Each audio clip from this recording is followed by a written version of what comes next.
ওম অখণ্ড সংহিতা বা অখণ্ড মণ্ডলেশ্বর শ্রী শ্রীমৎ স্বামী স্বরূপানন্দ পরমহংসদেবের উপদেশ বাণী দ্বিতীয় খণ্ড হইতে পাঠ। পৃষ্ঠা সংখ্যা ২৮।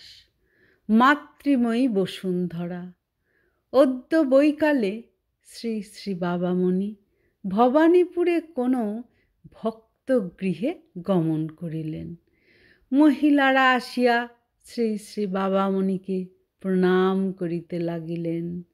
শ্রী শ্রী বাবামণি বলিলেন, মাতৃময়ী বসুন্ধরা আর জগন্ময়ী মা।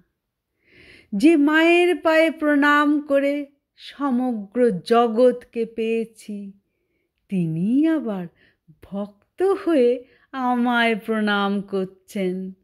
যিনি আমাকে জঠরে ধরেছেন, বুকের স্তন্য পান করিয়ে জীবিত রেখেছেন, তিনি আবার কারো কন্যা, কারো বধূ, কারো পত্নী হয়ে জগৎ জুড়ে রয়েছেন।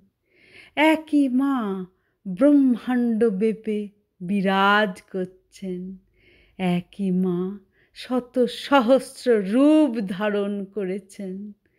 তোমরা আমার মা, আমার গর্ভধারিণী মা, আমার প্রসবকারিণী মা, আমার স্তন্যদায়িনী মা, আমার চৈতন্য সঞ্চারিণী মা।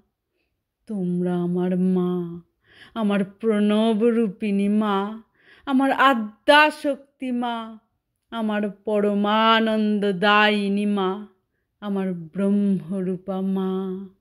মাকে যে প্রণাম করে তার কোটি জন্মের কর্মফল কেটে যায়, তার দিব্য দৃষ্টি খুলে যায়, তার লৌহ শৃঙ্খল খসে যায়।